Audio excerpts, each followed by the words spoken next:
आइए शुरू करते हैं न्यूज पथ पर सफर और सबसे पहले आपको दिखाते हैं ऐसी तस्वीरें जिनका जिक्र सरे रहा है। ये तस्वीरें सुर्खियों में भी है और सोशल मीडिया पर भी है। इनसे आपका बाखबर होना बेहद जरूरी है क्योंकि चौराहे पर इन्हीं की चर्चा है और चर्चा बीएसएफ के जांबाज के सम्मान की भी है।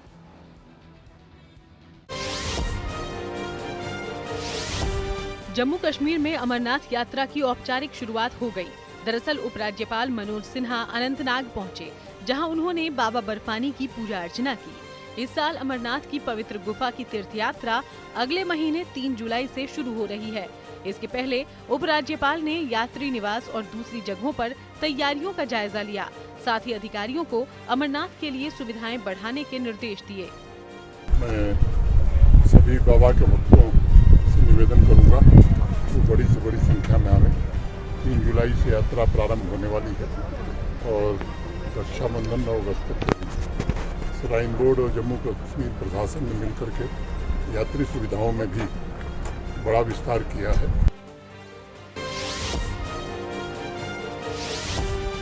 स्नान पूर्णिमा के मौके पर ओडिशा के पुरी और अहमदाबाद समेत देश भर के मंदिरों में काफी उत्साह दिखा।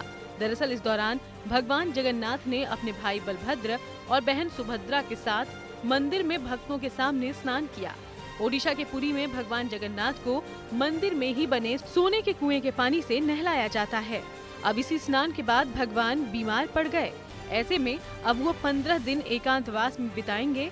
फिर जब भगवान जगन्नाथ ठीक हो जाएंगे तो 27 जून से उनकी रथ यात्रा निकाली जाएगी। इंडिगो के एक विमान में बीएसएफ के असिस्टेंट सब इंस्पेक्टर का सम्मान किया गया। इसका एक वीडियो भी खुद बीएसएफ ने सोशल मीडिया पर पोस्ट किया। दरअसल बीएसएफ की 165वीं बटालियन के assistant sub inspector Rajappa BD जब इंडिगो की दिल्ली बेंगलुरु की फ्लाइट में सफर कर रहे थे तो उनके लिए खास अनाउंसमेंट हुई। क्रू मेंबर ने उनके बारे में जानकारी दी, जिस पर यात्रियों ने उनके लिए तालियां बजाई। वहीं जाबाज रजप्पा ने हाथ जोड़ शुक्रिया कहा। बीएसएफ के assistant sub inspector Rajappa BD ने ऑपरेशन सिंदूर के दौरान अहम भूमिका निभाई थी। वो तब जम्मू में तैनात थे और एलओसी पर पाकिस्तान की भारी गोलाबारी के बीच अपने साथियों की मदद करते हुए घायल हो गए थे। मध्य प्रदेश के धार में सड़क पर बिखरी शराब की बोतल्स को लूटने का वीडियो सोशल मीडिया पर वायरल हो गया। दरअसल यहां शराब से भरे वाहन से कई पेटियां अचानक सड़क पर बिखर गई। इसके बाद आसपास के लोगों ने इन शराब की बोतल को लूटने की होड़ मचा दी। वहीं ये वीडियो किसी राहगीर ने शूट किया और सोशल मीडिया पर पोस्ट कर दिया। जिंदगी का सफर सुहाना हो, इसके लिए सावधान रहना जरूरी है। रोजमर्रा की आपाधापी में कुछ देर बैठकर सोचना समझना भी जरूरी है कि आपके आसपास क्या हो रहा है और जो कुछ हो रहा है उससे हमारी जिंदगी, हमारा परिवार कैसे प्रभावित हो सकता है। इसलिए हॉर्न बजाकर बाखबर करने वाली खबर जरूरी होती है। और आज की ये खबर काशी विश्वनाथ मंदिर में वीआईपी दर्शन के नाम पर बड़े फर्जीवाड़े से जुड़ी है। वाराणसी में काशी विश्वनाथ मंदिर में वीआईपी दर्शन के नाम पर श्रद्धालुओं से ठगी कर रहे 21 फर्जी पंडा पुजारियों को पुलिस ने गिरफ्तार किया है। पुलिस के मुताबिक ये आरोपी खुद को पुजारी बताकर श्रद्धालुओं से मोटी रकम वसूलते थे। यही नहीं, इनके साथ दुर्व्यवहार भी करते थे। ऐसे में जरूरी है कि काशी विश्वनाथ मंदिर में वीआईपी दर्शन के नाम पर चल रहे फर्जीवाड़े को लेकर खुद भी सतर्क हो जाएं और दूसरों को भी सावधान करने के लिए हॉर्न बजाएं।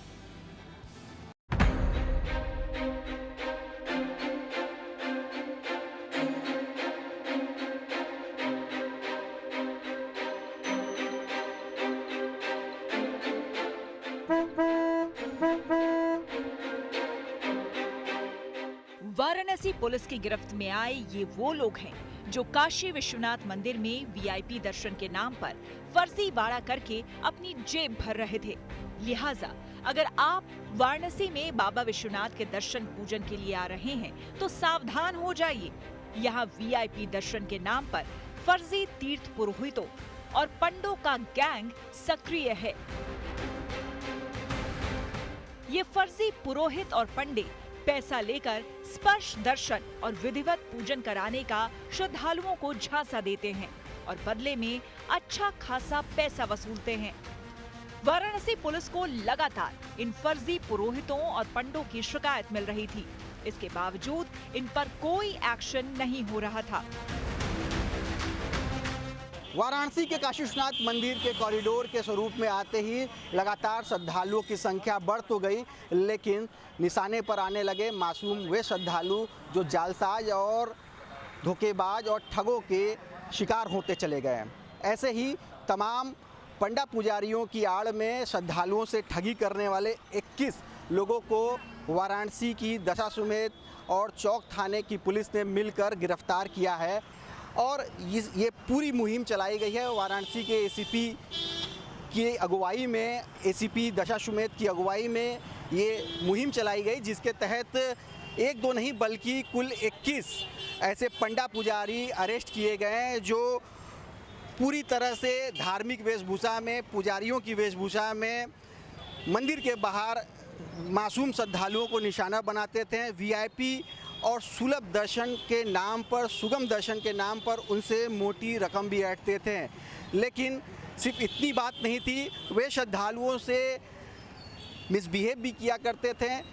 तमाम ऐसी शिकायतें यहाँ के व्यापारी, साथ ही साथ जो बाहर से आने वाले श्रद्धालुओं ने करना शुरू की, तो उसको लेकर पुलिस की तरफ से, दशाश्वमेध सर्किल की तरफ से एक मुहिम चलाई गई और दशाश्वमेध थाना अंतर्गत जहाँ 16 ऐसे फर्जी पंडा पुजारी अरेस्ट किए गए, तो वहीं 5 चौक क्षेत्र से भी अरेस्ट किए गए। पुलिस के मुताबिक काशी विश्वनाथ मंदिर में दर्शन करने आने वाले श्रद्धालुओं से फर्जी पंडा और पुजारियों की ठगी और दुर्व्यवहार की घटनाएं लगातार सामने आ रही थी।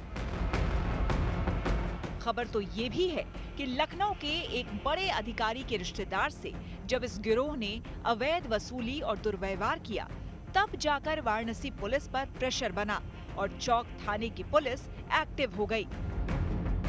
चौक और दशाश्वमेध थाने के छापेमारी दस्ते ने काशी विश्वनाथ मंदिर के आसपास से 21 लोगों को गिरफ्तार कर लिया।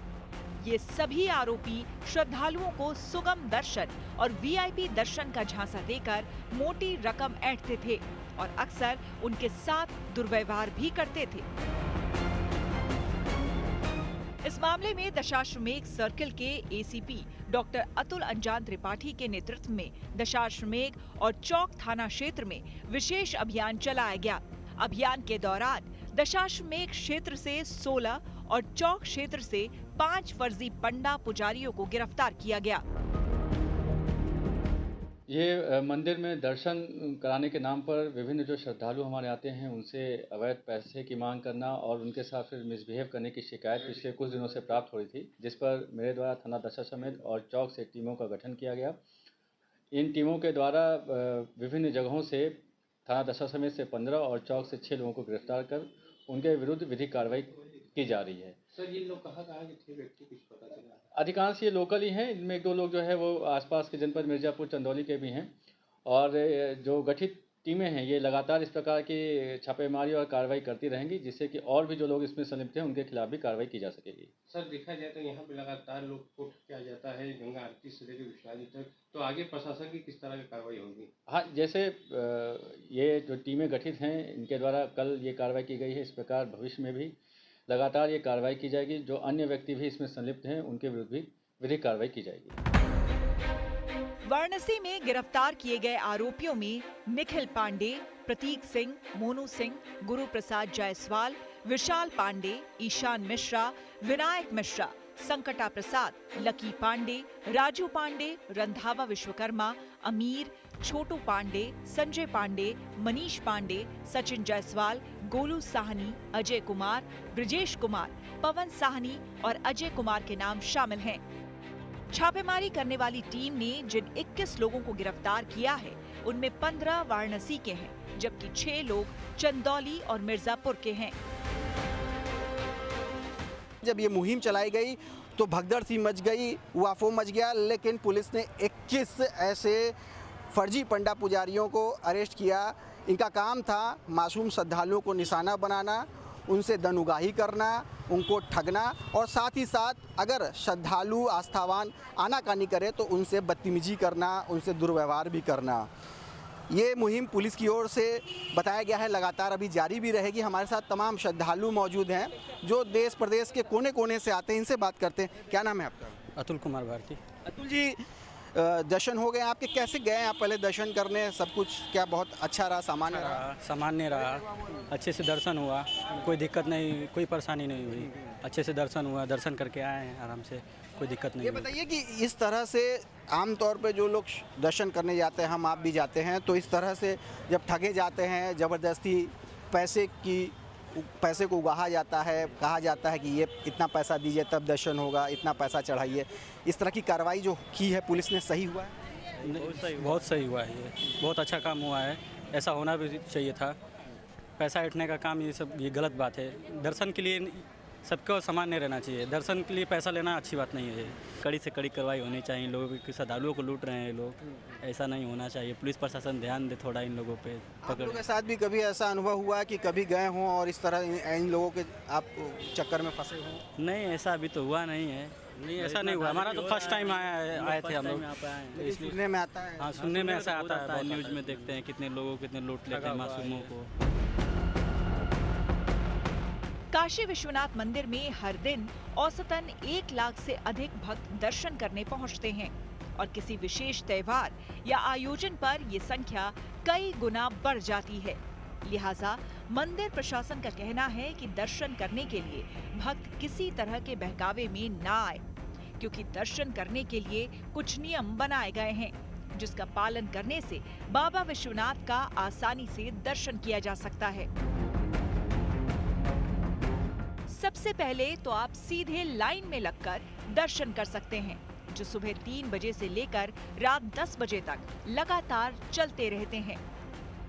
इसके अलावा सुगम दर्शन के लिए आप 250 रुपए का टिकट ले सकते हैं। सुगम दर्शन के लिए आप वेबसाइट के माध्यम से या मंदिर में ही टिकट बुक कर सकते हैं। 12 वर्ष से कम उम्र के बच्चों और दिव्यांग श्रद्धालुओं के लिए कोई टिकट आवश्यक नहीं है। मंगला आरती के लिए ऑनलाइन टिकट बुक करना बंद है। अगर आप मंदिर में मंगला आरती में शामिल होना चाहते हैं तो आपको मंदिर ट्रस्ट के ऑफिस में जाकर पूछताछ करनी होगी। वहीं अन्य आरतियों जैसे कि भोग आरती, सप्तऋषि आरती और श्रृंगार आरती के लिए भी मंदिर में टिकट प्राप्त कर सकते हैं। दरअसल काशी विश्वनाथ मंदिर में कॉरिडोर बनने के बाद श्रद्धालुओं की संख्या में भारी बढ़ोतरी हुई है, जिससे इस तरह के फर्जीवाड़े के लिए जमीन तैयार हो गई। ठग खुद को पंडा या पुजारी बताकर श्रद्धालुओं को भ्रमित करते थे और इनमें से तो कई ने पारंपरिक वेशभूषा भी धारण कर रखी थी, जिससे वे हूबहू असली पुजारियों जैसे लगते थे। ऐसी घटनाएं महाकुंभ के समय भी सामने आई थी। इससे न सिर्फ ऐसे लोगों में जो कतार में खड़े होकर दर्शन पूजन करते हैं उनमें गुस्सा है, बल्कि विश्वनाथ मंदिर प्रशासन पर भी सवाल उठने शुरू हो गए हैं। ऐसे में जरूरी है कि काशी विश्वनाथ मंदिर में वीआईपी दर्शन के नाम पर चल रहे फर्जीवाड़े को लेकर खुद भी सतर्क हो जाएं और दूसरों को भी सावधान करने के लिए हॉर्न बजाएं। वाराणसी से रोशन जायसवाल के साथ bureau report, good news today. केंद्रीय कैबिनेट की बैठक में लिए गए कई अहम फैसले। आइए सीधे आपको लिए चलते हैं न्यूज एक्सप्रेसवे पर, जहां देश भर की कुछ और जरूरी खबरें कर रही हैं आपका इंतजार। दिल्ली एनसीआर में तापमान रिकॉर्ड बना रहा है। आया नगर में एक बार फिर से तापमान 45 डिग्री सेल्सियस तो पालम में 44.5 डिग्री सेल्सियस दर्ज किया गया। उधर पहाड़ों में भी तेज गर्मी महसूस हो रही है। ऊना में तापमान 44 डिग्री सेल्सियस के पार पहुंच चुका है, जबकि शिमला में भी तापमान 30 डिग्री सेल्सियस दर्ज किया गया, जिससे दिन के समय में रिज मैदान और मॉल रोड पर निकलना मुश्किल हो रहा है। उधर उत्तराखंड के देहरादून समेत कई इलाकों में बारिश हुई, जिससे लोगों को गर्मी से थोड़ी राहत मिली। केंद्रीय कैबिनेट की बैठक में कई अहम फैसले लिए गए। कैबिनेट ने झारखंड, कर्नाटक और आंध्र प्रदेश के 7 जिलों को शामिल करते हुए रेल की 2 मल्टी ट्रैकिंग परियोजनाओं को मंजूरी दी। सरकार के इस फैसले से यात्रा सुविधा में सुधार होगा, साथ ही लॉजिस्टिक लागत घटेगी और तेल आयात में कमी आएगी। इन परियोजनाओं की कुल अनुमानित लागत 6,405 करोड़ रुपए है। मध्य प्रदेश के पूर्व मुख्यमंत्री दिग्विजय सिंह के छोटे भाई लक्ष्मण सिंह पर कांग्रेस ने कार्रवाई की और उन्हें पार्टी से बाहर कर दिया। लक्ष्मण सिंह को अनुशासनहीनता के मामले में दोषी ठहराया गया। उन्होंने पिछले दिनों राहुल गांधी, रॉबर्ट वाड्रा और उमर अब्दुल्ला को लेकर बयान दिया था। ऐसे में अब कांग्रेस ने उन्हें 6 साल के लिए पार्टी से निष्कासित कर दिया है। भारतीय सेना की एक टुकड़ी मंगोलिया के उलान बटार पहुंची, जहां भारतीय सेना के जवान मंगोलियाई सैनिकों और दूसरे देशों की सेना के साथ एक सैन्य अभ्यास में हिस्सा लेंगे। इस अभ्यास का नाम खान क्वेस्ट है, जो कि 14 से 28 जून तक आयोजित किया जाएगा। रेल मंत्रालय ने एक बड़ा फैसला लिया। अब आधार वेरीफाइड यूजर ही तत्काल टिकट बुक करवा सकेंगे। ये फैसला अगले महीने 1 जुलाई से लागू होगा। कहा जा रहा है कि इससे लोगों को टिकट लेने में आसानी होगी। उत्तराखंड में भगवान बद्रीनाथ के खजांची कुबेर जी की उत्सव डोली बद्रीनाथ मंदिर से बामनी गांव पहुंची, जहां उन्होंने अपनी प्रजा यानी ग्रामीणों का हालचाल पूछा। हर साल जेठ महीने में आयोजित होने वाले ये धार्मिक आयोजन गांववासियों और श्रद्धालुओं के लिए काफी श्रद्धा और उल्लास का अवसर होता है। ऐसे में गांव वालों ने कुबेर जी के आने पर उनकी पूजा की। वहीं फिर भगवान कुबेर जी की डोली दोबारा बद्रीनाथ मंदिर लाई गई, जहां वो बद्रीश पंचायत में दोबारा विराजमान हो गए। और खबरों के एक्सप्रेसवे से आगे रुक करते हैं सियासी ढाबे का, जहां आज की सबसे दिलचस्प खबर मौजूद है। आरजेडी सुप्रीमो लालू प्रसाद यादव आज अपने परिवार वालों और समर्थकों संग अपना 58वां जन्मदिन मना रहे थे। इसी बीच समर्थकों की ओर से लाया गया 58 किलो का केक उन्होंने तलवार से काटा, तो चुनावी सीजन में बीजेपी ने इस मौके को लपक लिया। बीजेपी ने लालू यादव पर तंज कसते हुए कहा कि ना तो उनकी और ना ही उनके पार्टी की आदत बदली है और दलितों, पिछड़ों, अल्पसंख्यकों के हकों पर तलवार चलाने का आरोप लगा दिया। यानी बीजेपी ने आरजेडी को ऐसे मौके पर घेरा है जब बिहार में अपराध को लेकर सियासी आक्रोश बढ़ता जा रहा है। बिहार में पिछले 72 घंटों में 5 हत्याएं हो चुकी हैं और तेजस्वी यादव लगातार नीतीश राज में बढ़ते अपराध को लेकर सवाल उठा रहे हैं।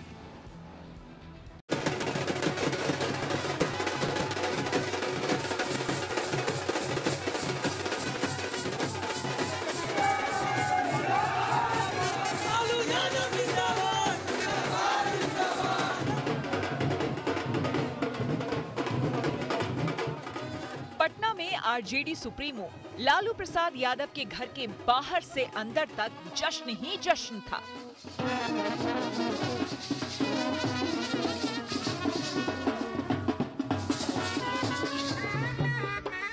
कहीं शहनाइयों पर सोहर की धुन,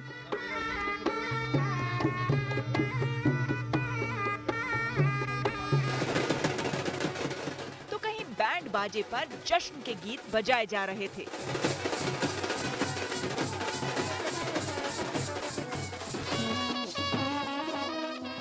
कहीं ढोल वाले भांगड़ा की ताल पीट रहे थे, क्योंकि ये लालू यादव के जन्मदिन का मौका था।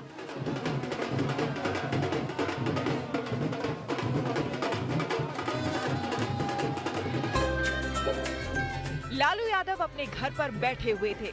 उनके समर्थक और कार्यकर्ता एक एक करके आते जा रहे थे, फोटो खिंचाकर लौट रहे थे।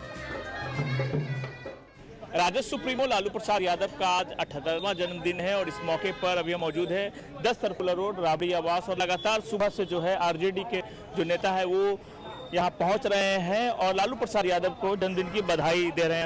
अंदर केक भी काटा जा रहा है। आप तस्वीरों में साफ तौर पर देख सकते हैं जो नेता है यहाँ पहुँचे हैं और अंदर केक खाकर बाहर निकले। देखिए हाथों में देखिए प्लेट है जिसपे केक रखा हुआ है और यहाँ देखिए केक लेकर अंदर जो केक कटा था वो केक लेकर अब वो बाहर निकले। हम इनसे बात करने की कोशिश करते हैं। हाथों में केक लिए हुए अंदर केक कटा है। अरे पहले जो सतयुग में हुआ करता था कि कृष्ण को हम लोग भगवान मानते थे, आज के डेट भगवान हमारे लालू यादव हैं। इनके जन्मदिन पर हम लोग शुभकामना देने आए हैं और उनका मिठाई को मुंह मीठा कराने के लिए बात हुई अंदर गए तो हाँ बात हुई है और आशीर्वाद दिए हैं कि जाओ अपना अपना तुम लोग काम करो। हमारे राष्ट्रीय अध्यक्ष लालू प्रसाद यादव जी की 78th बर्थडे है। आज उन्होंने ये केक काटा और मैं सबको खिला रही हूँ और हम सब ये कामना करते हैं कि राष्ट्रीय अध्यक्ष जी दीर्घायु हों और हमेशा स्वस्थ रहे। उनका आशीर्वाद हम सबों पे हमेशा बना रहे।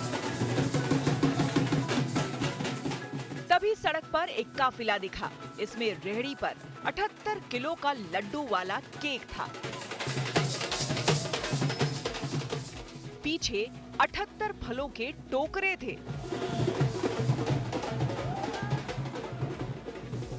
बैंड बाजा के साथ ये काफिला लालू यादव के सामने तक पहुंचा और फिर लालू यादव ने तलवार से लड्डुओं का केक काटा तो इसको लेकर विवाद हो गया।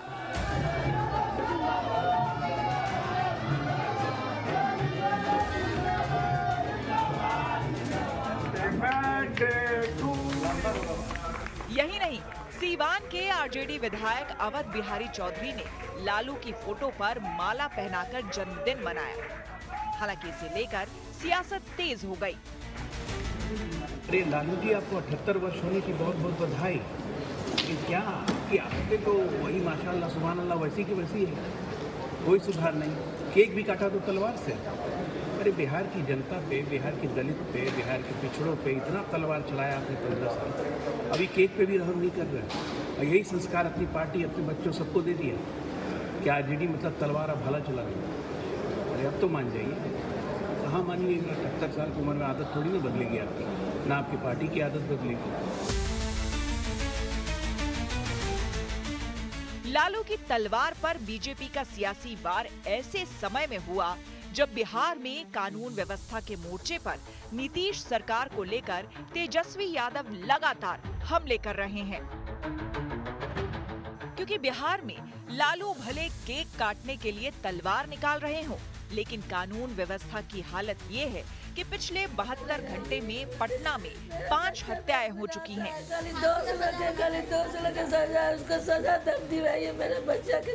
मुख्यमंत्री जी के नाक के नीचे हत्या हो रहा है, अपहरण हो रहा है, लूट हो रहा है और अपराधी जो है बेलगाम हो चुके हैं। कोई भी एक बार भी मुख्यमंत्री जी की कोई प्रतिक्रिया अगर आई हो तो आप बताइए। इतने बड़े बड़े घटनाएं हो रहे हैं, एक शब्द भी मुख्यमंत्री बोलने को तैयार नहीं है। आखिर law and order criminal disorder में कैसे बदल रहा है? अपराध पर बोलने का इनको कोई नैतिक अधिकार नहीं। इन लोगों ने बिहार को गर्त में धकेल दिया था, जंगल राज की उपाधि दिला दी, ऑर्गेनाइज क्राइम होते थे। खुद इनके साले ने बताया है कि किस तरह सीएम हाउस से अपराध गवर्न होता था, अपराधियों का बोलबाला था। तभी तो बिहार के लोग इनसे इतने डरे सहमे हैं कि दोबारा इन्हें कभी मौका नहीं दिया और ये हमारे नेता नीतीश कुमार जी की छवि को धूमिल करने में लगे। बिहार में बिगड़ती कानून व्यवस्था को लेकर तेजस्वी यादव नीतीश सरकार पर गठबंधन टूटने के बाद से ही हमलावर है।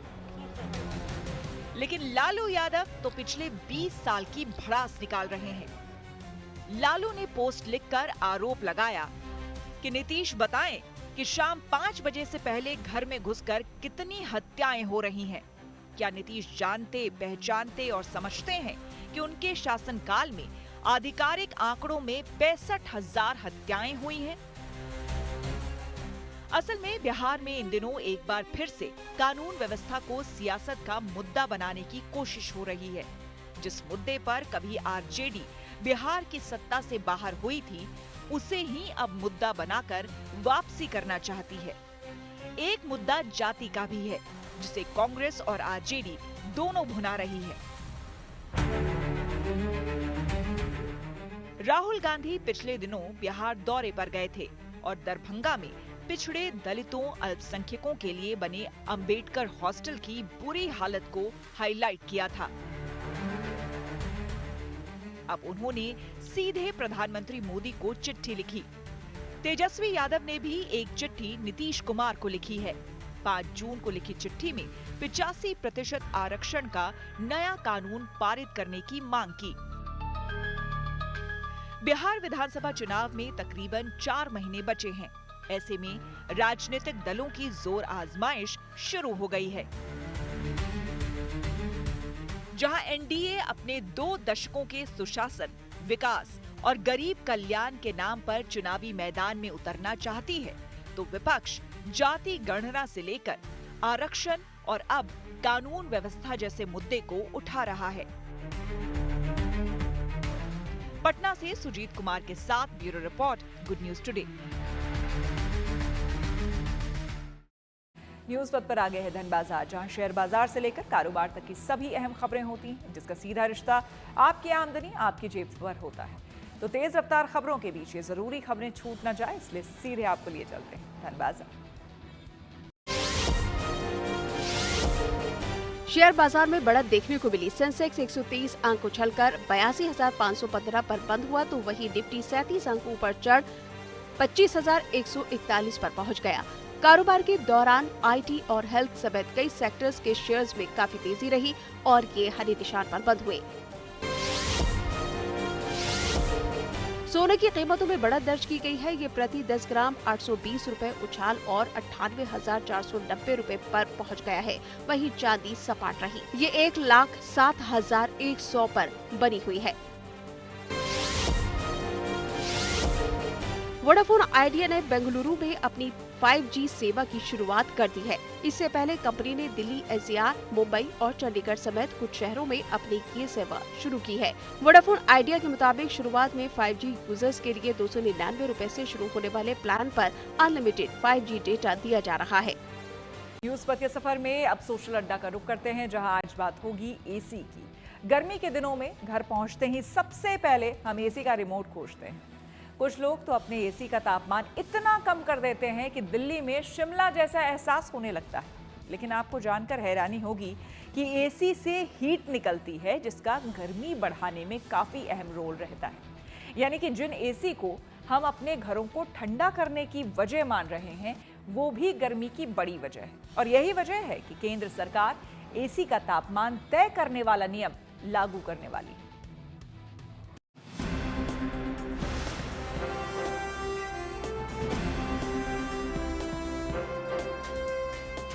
इन दिनों घरों से बाहर कदम निकालते ही ऐसा लगता है जैसे सूरज अग्नि परीक्षा ले रहा हो। जैसे जैसे गर्मी का सितम बढ़ रहा है, वैसे वैसे बड़े शहरों से लेकर छोटे कस्बों तक एसी का इस्तेमाल भी बढ़ा है। लेकिन एसी का बढ़ता इस्तेमाल हमारे पर्यावरण के लिए हानिकारक है, क्योंकि ये हीट पैदा कर ओजोन परत को नुकसान पहुंचाता है। इसी वजह से सरकार ने एसी यानी एयर कंडीशन के टेम्परेचर को मेंटेन करने को लेकर अहम फैसला लिया है, जिसके तहत एसी का तापमान 20 डिग्री से 28 डिग्री तक रहेगा। यानी ठंडक के लिए तापमान 20 डिग्री से कम और गर्मी के लिए 28 डिग्री से ज्यादा नहीं कर सकेंगे। बहुत से देशों में पहले से ही ऐसे स्टैंडर्ड मेंटेन है, जैसे जापान में एसी का तापमान 26 डिग्री स्टैंडर्डाइजेशन किया हुआ है। वहीं इटली में ये 23 डिग्री है। जहाँ तक एयर कंडीशंस की स्टैंडर्डाइजेशन, टेम्परेचर स्टैंडर्डाइजेशन, ये भी एक नया प्रयोग, नया एक प्रावधान ये किया जा रहा है। इसको बहुत जल्दी लागू करने जा रहे हैं। अब एसी का जो टेम्परेचर स्टैंडर्डाइजेशन है 20 डिग्री से 28 डिग्री रहेगा।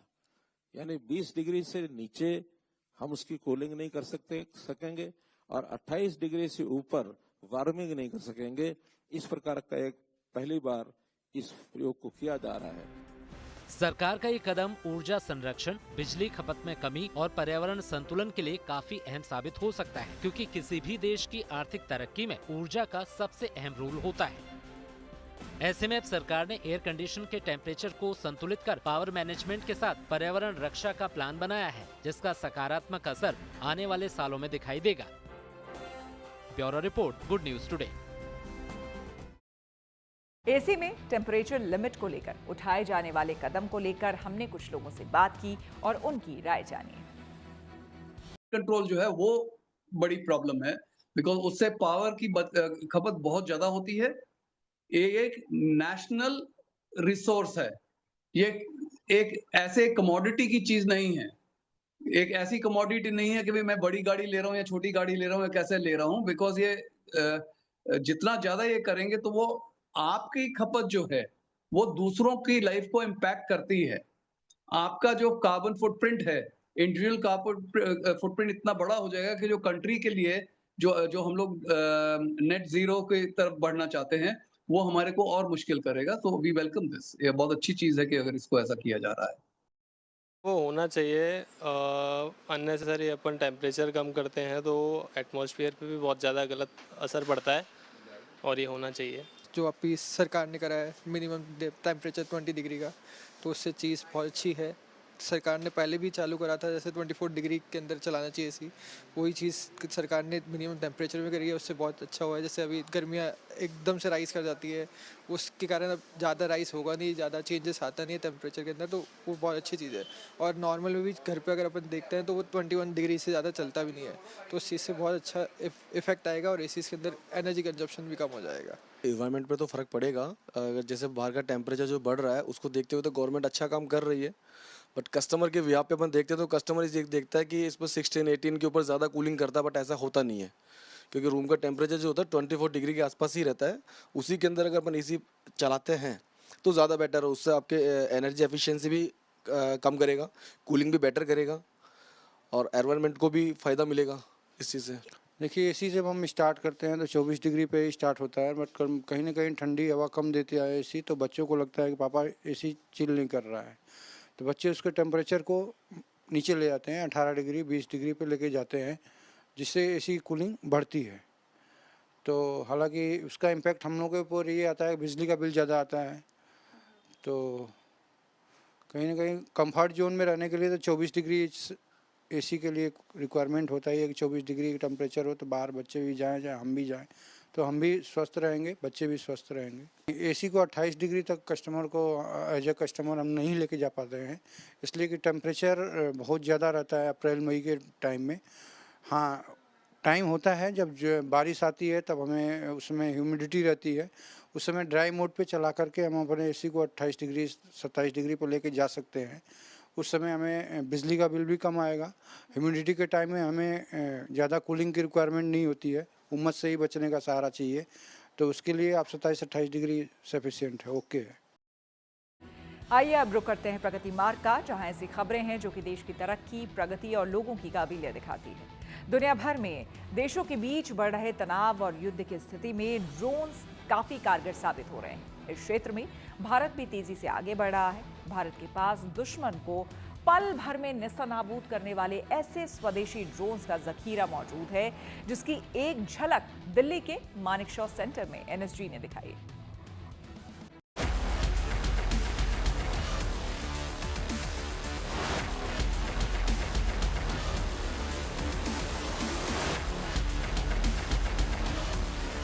बदलते वक्त के साथ तकनीक बदली है, युद्ध के तरीके बदले हैं और उनके साथ बदल गए हैं हथियार।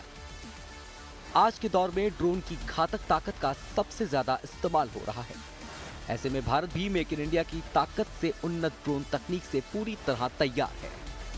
इसका एक नजारा एनएसजी की ओर से इंटरनेशनल सेमिनार में देखने को मिला, जहां भारत की ड्रोन ताकत देखने को मिली। मैं इस वक्त मानेकशॉ सेंटर में मौजूद हूं और यहां पर आपको अलग अलग तरीके के ड्रोन्स यहां पर दिखा रहे हैं। मेक इन इंडिया के तहत ये ड्रोन्स बनाए गए हैं, भारत में ये तैयार किए गए हैं। ये स्ट्राइक ड्रोन है, स्ट्राइक ड्रोन के नाम से जाना जाता है। हालांकि इसका इस्तेमाल अलग अलग स्थानों पर आईईडी डिटेक्ट करने के लिए किया जाता है। मेक इन इंडिया के तहत बने ये ड्रोन दुश्मन को सबक सिखाने को पूरी तरह तैयार है। ये 3 इक्विपमेंट आप जो देख रहे हैं ये मैंने विकसित किया है, जिसमें एक इनोवेशन पहला अग्नि अस्त्र है। ये आज भारतीय सेना में शामिल भी हुआ है। इसमें हम 10 किलोमीटर दूर से मल्टीपल टारगेट्स को एक साथ और अलग अलग से हम विस्फोट कर सकते हैं, और ये ड्रोन के मदद से भी कोई भी टारगेट के ऊपर हम लगा सकते हैं। आपने देखा अभी ऑपरेशन सिंदूर में और भी लड़ाई जो बाहर देश अभी वर्ल्ड में हो रहा है, जो चाहे वो हमास हो और यूक्रेन रशिया में है जो चल रहा है, ड्रोन्स के इम्पोर्टेंस अभी बहुत ज़्यादा है। अब देखिए शत्रु ध्वंस ड्रोन की ताकत, जो अपने नाम की तरह ही शत्रुओं के लिए काल है। इस तरीके का जो एंटी ड्रोन सिस्टम भी बनाया गया है। आर्मी खुद इसको जो है, इसका जो रिसर्च एंड एनालिसिस विंग है उसके द्वारा इसको पूरी तरीके से तैयार किया जा रहा है। तो इस तरीके की तैयारी की जा रही है। मेक इन इंडिया के तहत ये एंटी ड्रोन सिस्टम बनाया गया है। इसका नाम वज्र शॉट रखा गया है, यानी कि जिस तरीके से ड्रोन अगर उड़ता है बॉर्डरिंग एरिया में या फिर कहीं भी, तो उसको इसके जरिए सबसे पहले उसका जो RF होता है, इसके साथ साथ जो इसमें GNSS जैमिंग सिस्टम होता है उसको पूरी तरीके से जैम कर दिया जाता है। इसके साथ ही इसकी रेंज जो है वो 2 किलोमीटर दूर तक इससे इसकी मारक क्षमता है और इससे पूरा निशाना लगा सकते हैं। इन ड्रोनों के जरिए सीमा पर निगरानी के साथ आतंकी गतिविधियों को रोकने में मदद मिलती है। यहाँ पर आप अलग अलग तरीके के इक्विपमेंट देख रहे हैं। NSG की तरफ से इसको यहाँ पर इंस्टॉल किया गया और सबसे खास बात यह है कि जब ऑपरेशन सिंदूर भारत पाकिस्तान सीमा पर उस वक्त चल रहा था, उस दौरान पाकिस्तान बौखलाया और उसने बड़े स्तर पर कार्रवाई भारत के खिलाफ करने की शुरुआत की और ड्रोन के जरिए सबसे पहले उसने ऐसे खाली ड्रोन्स फिर आर्म्स ड्रोन का इस्तेमाल किया, लेकिन भारतीय सुरक्षा एजेंसियों के पास जो एंटी ड्रोन सिस्टम मौजूद है उसका इस्तेमाल करते हुए पाकिस्तान के हर एक मंसूबे को नाकामयाब किया और यहाँ पर वो तमाम तैयारियां भारतीय सुरक्षा एजेंसियों की इस वक्त दिखाई पड़ रही हैं। कैमरामैन विनोद के साथ जितेंद्र सिंह। तो इसी के साथ न्यूज पथ में मेरे यानी कि श्वेता झा के साथ फिलहाल इतना ही। देश दुनिया की तमाम पॉजिटिव खबरों के लिए आप देखते रहिए गुड न्यूज टुडे।